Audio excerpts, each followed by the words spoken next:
far do you gotta go? So I won't take the sample right here. I'm still just taking a peek at the water quality.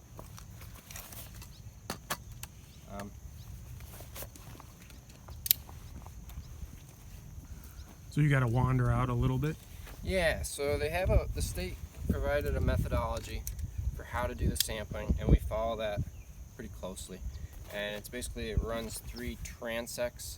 So we'll take it at the beach, and I'll do one essentially down the center of the beach, and then one on either side of the beach. And I'll take 3 samples along each transect. So I'll take one at ankle depth, then I'll walk out to knee depth, and I'll take one more. Then I'll walk out to waist depth, and I'll take one more. It all goes in a 5-gallon bucket. It all gets mixed. That way it's a composite sample, so that you can try to avoid the situation where you might have a scum right here, and you don't want to just scoop up that scum and then say that that's representative of the entire lake. The composite sample helps eliminate some of that potential bias. So again, I'm just looking to see if it looks green. Usually wear the polarized glasses.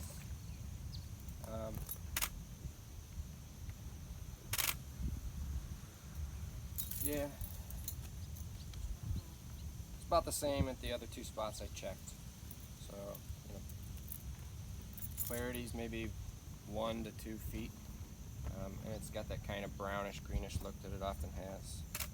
And how often do you do the sampling? Once a week? So when this first started happening, we sat down in a meeting. We had the health department there, and the park was there, and we talked about methodology.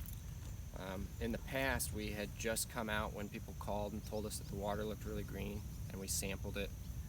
And first time, we didn't get any toxins, so we didn't really, that cleaned up, it dissipated. We didn't come back that year. The following year, it happened again, or actually it skipped a year, we came back. The toxin level was really low, but we came back the following week, and it still looked kind of green, so we tested it again, and the level got a little bit higher.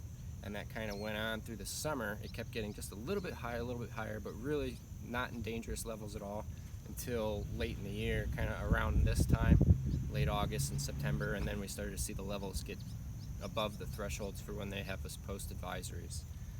Once you have an advisory posted, you can't lift the advisory until you have 2 consecutive weeks of a sample below that threshold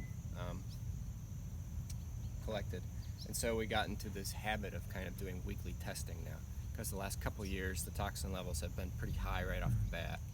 So we'll see. Now that it's staying low, we might be able to scale back a little bit and base it on some of the satellite imagery and see if we have an actual bloom going, and reduce the number of tests that we have to do. But we'll need to sit down and we'll need to figure that out still.